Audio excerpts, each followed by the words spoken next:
Bueno, muchas gracias Luis por la invitación y bueno, buenas tardes para todos. En realidad mi charla va a apuntar un poco a lo que son los sistemas productivos hoy en la provincia y el potencial, digamos, que tendríamos como para empezar a desarrollar líneas de trabajo respecto a la bioeconomía, ¿no?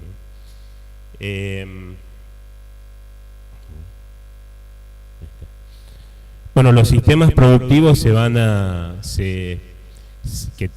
que podemos ver hoy en la provincia obviamente están muy relacionados o en función de las lluvias que se van dando en la provincia y que obviamente van decreciendo de este a oeste.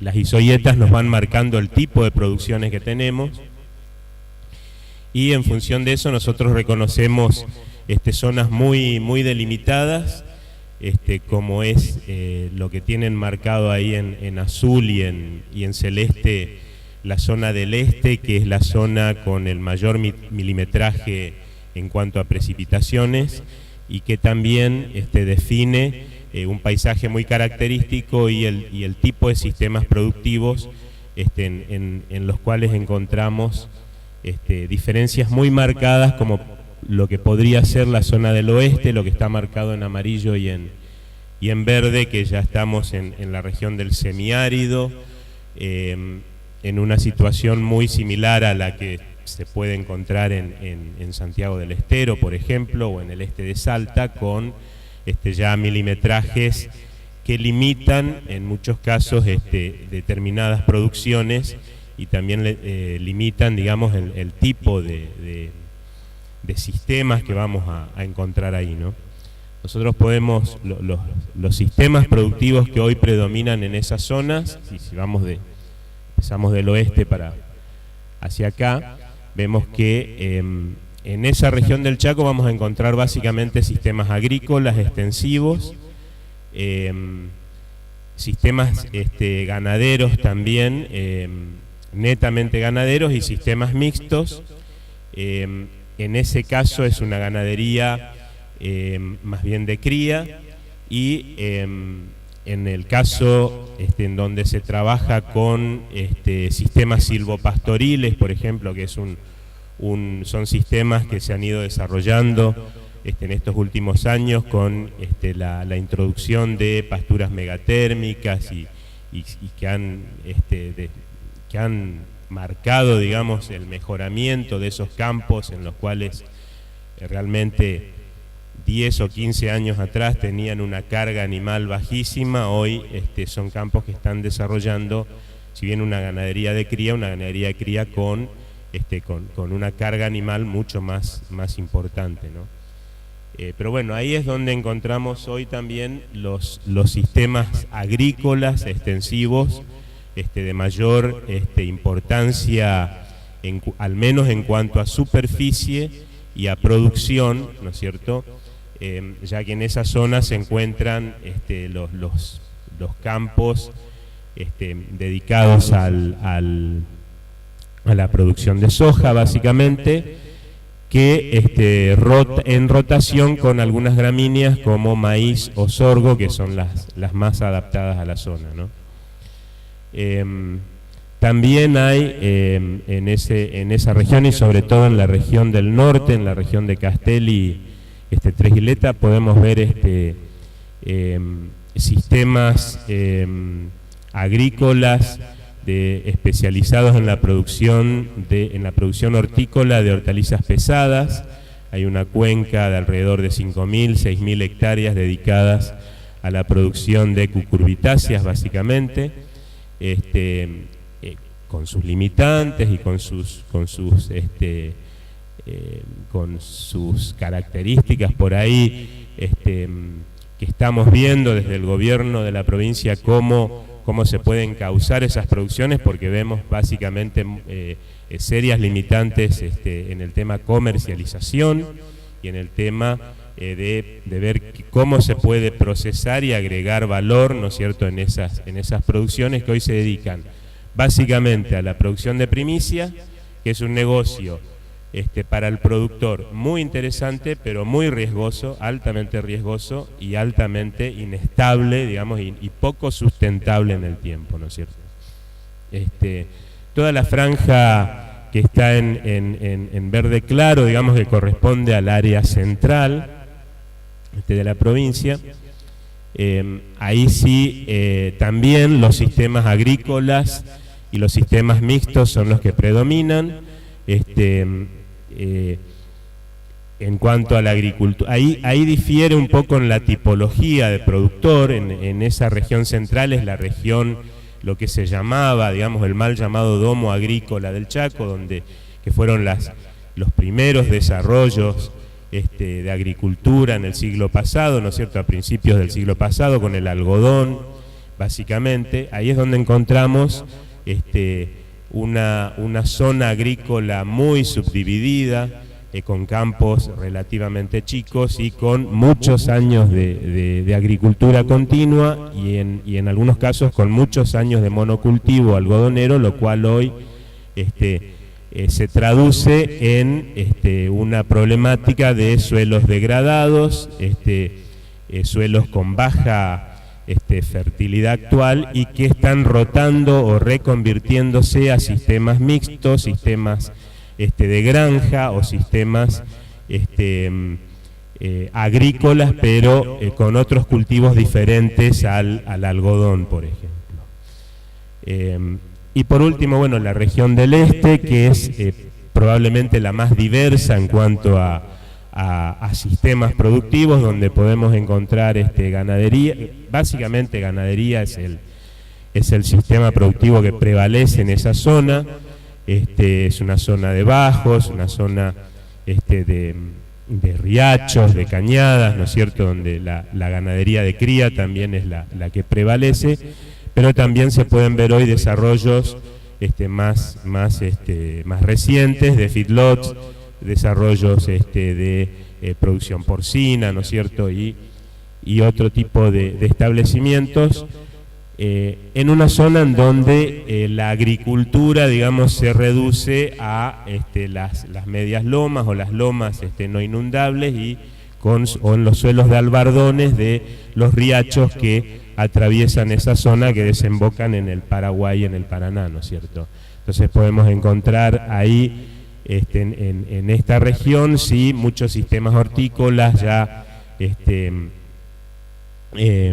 más desarrollados, con horticultura a cielo abierto, bajo media sombra o bajo plástico en algunos casos, para abastecer sobre todo al área metropolitana y también, bueno, algunos otros tipos de producciones menores como tabaco, arroz. Esta es la zona donde se hace el poco arroz, digamos, que tenemos en la provincia. Y probablemente es la que tiene también el mayor potencial de desarrollo para producciones de biomasa a partir de cultivos anuales o perennes para producción bioenergética. Incluso hay proyectos dando vueltas para producir bioenergía a partir de algún tipo de cultivos como cañas, caña de Castilla o algún otro tipo de caña similar a la caña de azúcar, ¿no es cierto? Son suelos, realmente son de los mejores suelos agrícolas de la provincia y con un régimen que permitiría este tipo de producciones. Ya yendo a lo que son los cultivos, los sistemas agrícolas que están emplazados más en el centro y en el oeste de la provincia, en general se basan en una paleta de cultivos, entre los cuales estos son los más importantes y que se mantienen a lo largo de las campañas, con 3 cultivos de rentas principales como el algodón, el girasol y la soja, cultivos que obviamente son bastante extractivos, bastante, desde el punto de vista nuestro como agrónomos, digamos, no son los que más aportan, ¿no es cierto? En rotación con las 3 gramíneas que vemos también en la zona, maíz, sorgo y trigo, que que bueno, ingresan en el sistema como cultivos mejoradores para aportar materia orgánica, ¿no es cierto?, y mejorar las condiciones del suelo, pero vamos a ver que esto en realidad, digamos, el peso que tienen, el peso relativo en superficie es mucho menor al de los cultivos de renta. Estos son los datos de esta última campaña en cuanto a superficie sembrada. Vemos que la soja es el principal cultivo de la provincia, y es uno de los más estables en cuanto a superficie. Se mantiene, si comparamos este gráfico con el promedio de los últimos 10 años, vemos que la soja es prácticamente el que se mantiene entre 600 y 700.000 hectáreas todos los años, y básicamente eso se conforma por esos desarrollos agrícolas que les mencionaba, que se encuentran básicamente en el oeste de la provincia. El algodón, por ejemplo, bueno, es un cultivo para la provincia, es un cultivo prioritario, en el sentido de que genera, digamos, una cadena agroindustrial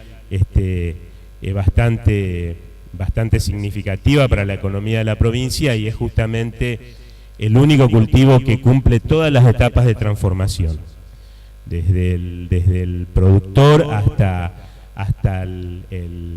la prenda confeccionada. Se cumplen todas las etapas dentro de la provincia, con el desmote, las hilanderías, las tejedurías y la confección.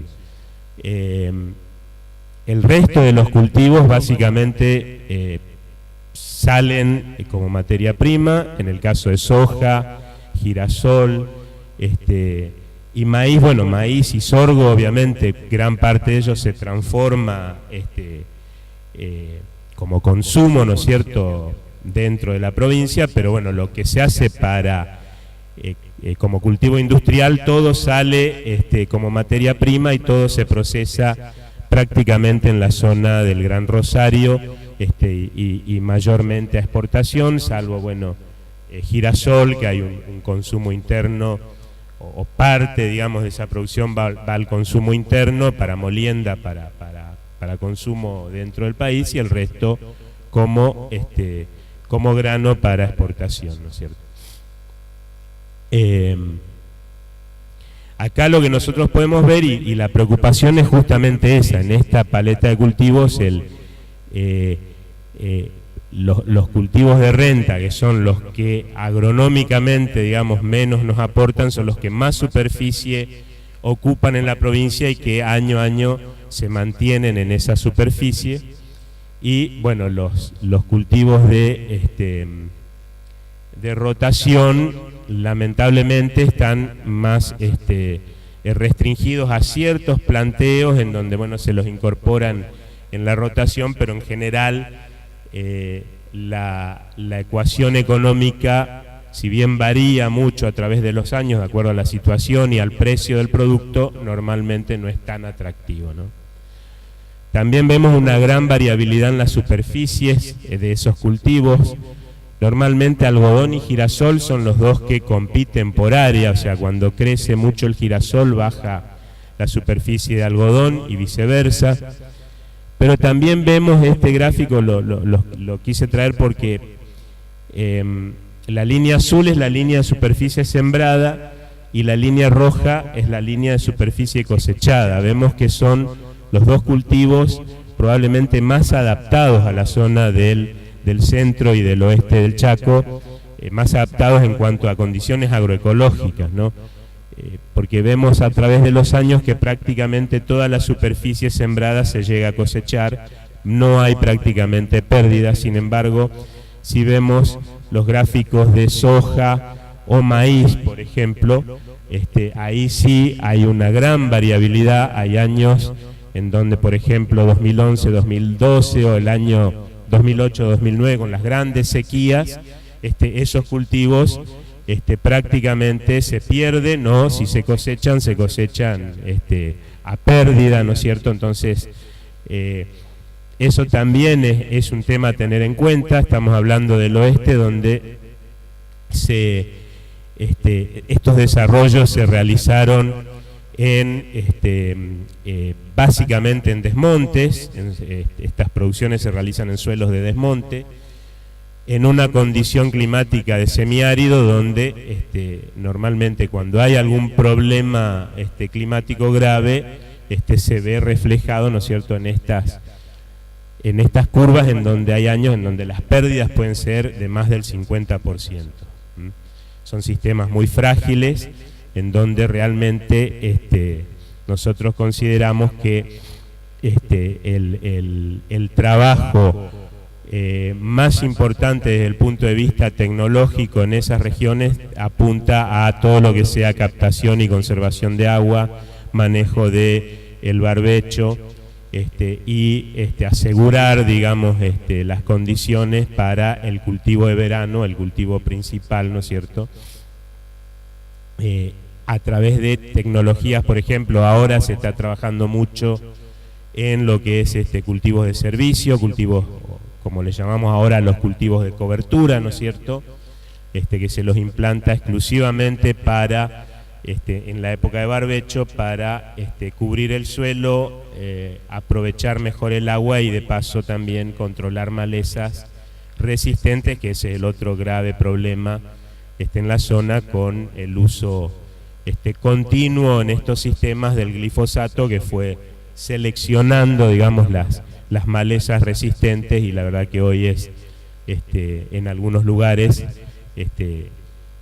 el uso del glifosato ya hoy prácticamente ha sido superado, o sea, se ha tenido que superar obligadamente por la aparición de una gran cantidad de malezas resistentes, ¿no? Bueno, lo mismo ocurre con sorgo y con trigo. Trigo, bueno, es probablemente la gramínea menos adaptada a nuestra zona, es la que, digamos, las condiciones agroecológicas son las menos favorables. Así todo es un cultivo que casi todos los años está presente y que hace las veces de un cultivo de servicio. O sea, muchas veces el productor lo siembra el trigo solamente para mantener el lote limpio durante el invierno, para tener cobertura y para poder sembrar después una soja en directa sobre ese trigo, ¿no es cierto? El otro problema que vemos también es que el girasol, que veíamos que había crecido mucho en superficie en los últimos años, fíjense lo que fue esta última campaña, la 2017-2018, más de 400.000 hectáreas de girasol. Eso también es muy variable. El girasol se siembra en julio, agosto, en pleno invierno, con la menor probabilidad de ocurrencia de lluvias. Entonces, muchas veces hay una base de girasol, digamos, que viene de productores que son netamente girasoleros y que comienzan a barbechar muy temprano, aseguran humedad con las lluvias de otoño y siembran el girasol en julio-agosto en lotes bien barbechados. Pero después hay una importante franja de productores que son más oportunistas, digamos, que se dedican al cultivo de girasol. Si llueve, si llega a llover bien en agosto, ahí se largan y siembran girasol. Y después, sobre ese girasol que se cosecha en diciembre-enero, se hace un doble cultivo con soja o maíz tardío. Y ahí también nosotros vemos un problema digamos, de poca sustentabilidad de esos sistemas. Un doble cultivo en esa región del Chaco realmente es muy riesgoso, altamente riesgoso. Son cultivos a los que se apuesta solamente si, o sea, el productor apuesta, pero el resultado, digamos, depende de que llueva o no durante la época de crecimiento de ese segundo cultivo, y prácticamente sin nada de reserva en el perfil, ¿no es cierto? Bueno, vamos a ir Vamos a ir apurando un poco, que ya me está haciendo seña ahí el organizador. Otro tema interesante a ver y que hablaba un poquito y que refleja un poco la fragilidad de estos sistemas son los rindes promedios. Fíjense la gran variabilidad que hay, y normalmente en todos los cultivos vemos una diferencia muy marcada con respecto al rinde promedio nacional. En soja, por ejemplo, eso se vino marcando, salvo algunas campañas como la 2016-2017, que prácticamente el promedio provincial igualó al nacional, pero bueno, porque tuvimos la suerte de que esa campaña en las zonas sojeras llovió bien. Entonces bueno, también es cierto que hay incorporación de tecnologías, que hay incorporación de nuevos materiales más adaptados, hay una mejora genética, pero así todo es una zona considerada, digamos, o mal considerada marginal, en el sentido de que obviamente no se obtienen los rindes que se obtienen en la pampa húmeda, en las zonas núcleos, pero con las tecnologías que se fueron incorporando en los últimos años, donde se está trabajando bastante más en agricultura de precisión, en manejo sitio específico y demás, ese tipo de limitantes es como que se van superando. Obviamente que también depende de la tipología del productor, a quién le va a llegar esa tecnología, ¿no? Pero bueno, sí hay una gran diferencia en maíz, obviamente. Maíz, salvo los tropicales o los tropicales por templados que se han incorporado en los últimos años, en general el maíz siempre estuvo muy por debajo de la media nacional. Probablemente Girasol es el que está mejor posicionado en cuanto a eso. La verdad que es una zona bastante, el sudoeste del Chaco es una zona que se especializó prácticamente en la siembra de girasol y manejando fechas de siembra y cultivares. La verdad que es una zona bastante buena para ese tipo de producciones, ¿no? Pero bueno, eso es un poco el panorama, digamos, de lo que son los principales sistemas agrícolas en la provincia. ¿Cuáles son las perspectivas? Que era el título que nos pedía acá el coordinador. Las perspectivas que vemos para estos cultivos. Bueno, la soja muy atada a la situación nacional e internacional, o sea, la variación de precios, el tema de las retenciones, que está ahora muy fresquito, ¿no es cierto?, cómo pega las distintas medidas. El año pasado teníamos reintegro a las retenciones a las provincias del Plan Belgrano. Este año tenemos un nuevo esquema de retenciones que es como que retrocede, digamos, respecto de lo que el sector pretendía, por lo menos, ¿no es cierto?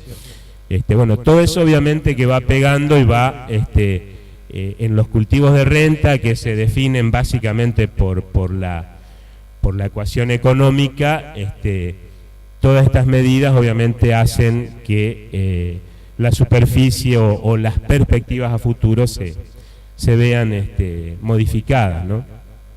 Girasol nosotros lo vemos como uno de los cultivos más estable, por lo que decíamos, muy buena estabilidad de rendimientos, una zona, digamos, agroecológica muy bien adaptada a todo lo que es el oeste y sudoeste, a las condiciones de este cultivo.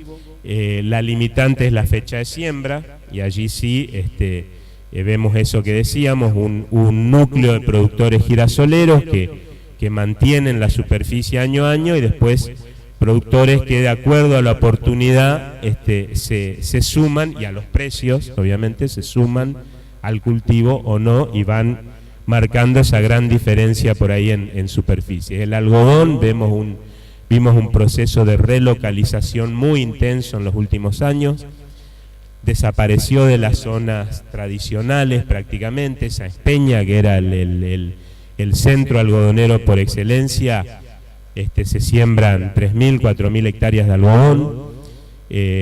Hoy está relocalizado en el oeste también, en productores grandes, con tecnología, con surco estrecho, con maquinaria de última generación para la cosecha, con con un desarrollo genético bastante atrasado, pero bueno, con buenas perspectivas a futuro. El año que viene el INTA lanza 3 variedades nuevas al mercado, variedades transgénicas. Hacía muchísimos años que no había lanzamientos. Si bien INTA nunca dejó de trabajar en genética y siempre hubo lanzamientos, el hecho de no poder contar con los genes para incorporarle a las variedades hacía que INTA haya quedado fuera del mercado en los últimos 15, 20 años, prácticamente desde fines de los 90, que las variedades de INTA dejaron de usarse comercialmente. Bueno, hoy vemos nuevamente un cambio en ese sentido. Otra vez el INTA vuelve a jugar como un jugador importante en materia genética, y esperando que se liberen los nuevos eventos. O sea, todo esto que estamos hablando es germoplasma nuevo, pero con eventos viejos. O sea, los eventos que se están usando en el país son eventos que hoy están obsoletos a nivel mundial. Estamos muy retrasados en ese sentido.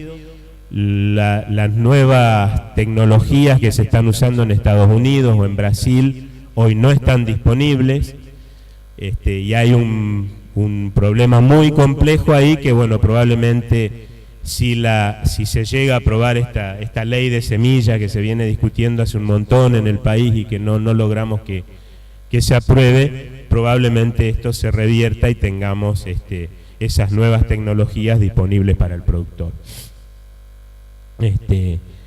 Bueno, todo lo que es el tema de gramíneas, como dije, no voy a repetir, se está trabajando mucho, y ahí nosotros vemos en maíz y sorgo el gran potencial para transformarlos en biocombustibles.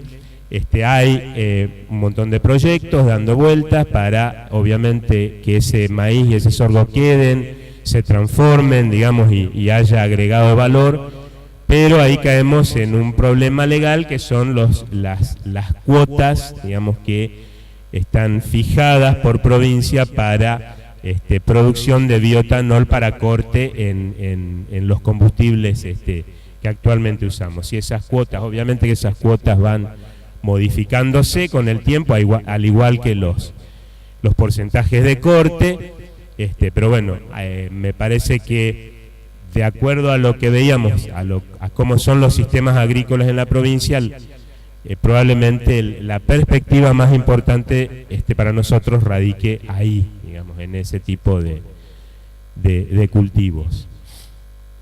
Bueno, respecto también a los cultivos intensivos, vemos un crecimiento en horticultura, se está trabajando muy fuertemente en todo lo que es producciones periurbanas, ¿no es cierto? Y trabajando, obviamente, y pregonando las buenas prácticas en horticultura, que es el sector por ahí más sensible a todo lo que sea residuos y trabajo con agroquímicos y la parte ambiental. Y vemos algunas perspectivas de desarrollos nuevos, como por ejemplo el tema citrus. Se está trabajando en una cuenca de pomelo, en la zona de influencia del río Guaycurú, sería lo que es San Martín, Pampa del Indio. Ahí hay bueno, muy cercano al Colorado Formosa, ahí el pomelo, digamos, es el único prácticamente citrus que tiene desarrollo. Bueno, el INTA de Bellavista nos dio una mano en ese proyecto y estamos trabajando en conjunto. También muy promisorio el cultivo de frutilla, y ha crecido muchísimo también todo lo que es apicultura en esa zona, y sobre todo apicultura orgánica. Hoy el Chaco es la provincia que más está certificando miel orgánica a nivel país, ¿no es cierto? A modo de conclusión, como para ir cerrando, así no se pone nervioso acá ingeniero Almirón. Tenemos una gran diversidad de sistemas productivos y de tipología de productores. Nosotros tenemos relevados 13.000 productores de agricultura familiar nada más en la provincia. Están en eso, la verdad que se ha trabajado muy bien. Tenemos 97 consorcios de servicios rurales que nuclean cada consorcio 100 y pico de productores cada uno, que se dedican básicamente a actividades de granja y actividades hortícolas principalmente, también algo obviamente de forestal respecto a producción de carbón o producción de leña. Los sistemas forestales nuestros, como decía, son prácticamente extractivos, es muy poco lo que se trabajó, lo que se avanzó hasta ahora en forestación.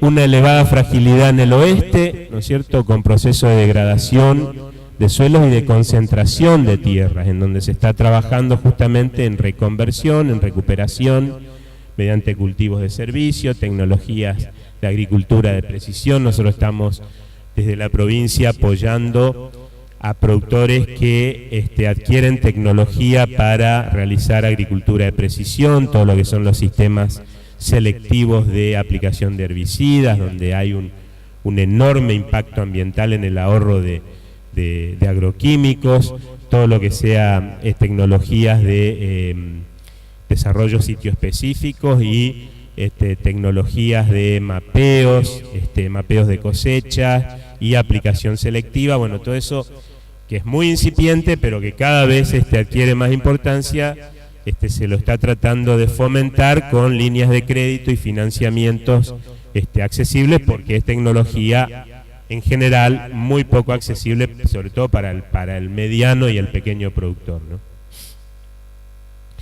Bueno, tecnificación de los principales cultivos como algodón, de los principales cultivos de renta, y bueno, como decíamos, un crecimiento importante y potencial en la zona del este. Me olvidé mencionar ahí, por ejemplo, los proyectos de piscicultura que están creciendo mucho también en esa zona.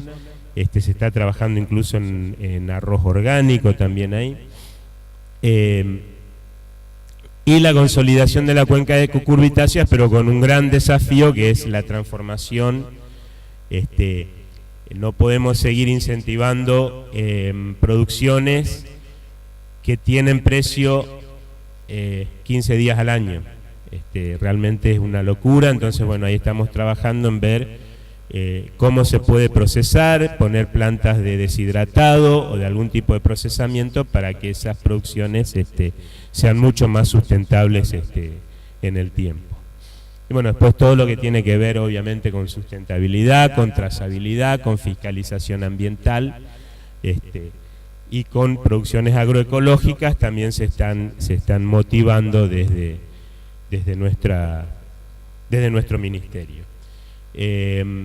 Yo creo que, bueno, como para cerrar, la situación nuestra, si bien, como decía, tiene una enorme diversidad, a futuro le vemos mucho, vemos como muy promisorio todo lo que es, por un lado también, como decían acá en las charlas anteriores, todo lo que es el aprovechamiento de residuos foresto-industrial. La forestoindustria en Chaco es muy importante. Las industrias de aserraderos y todos los residuos que producen los aserraderos hoy no se están aprovechando, así que ahí le vemos un futuro muy importante.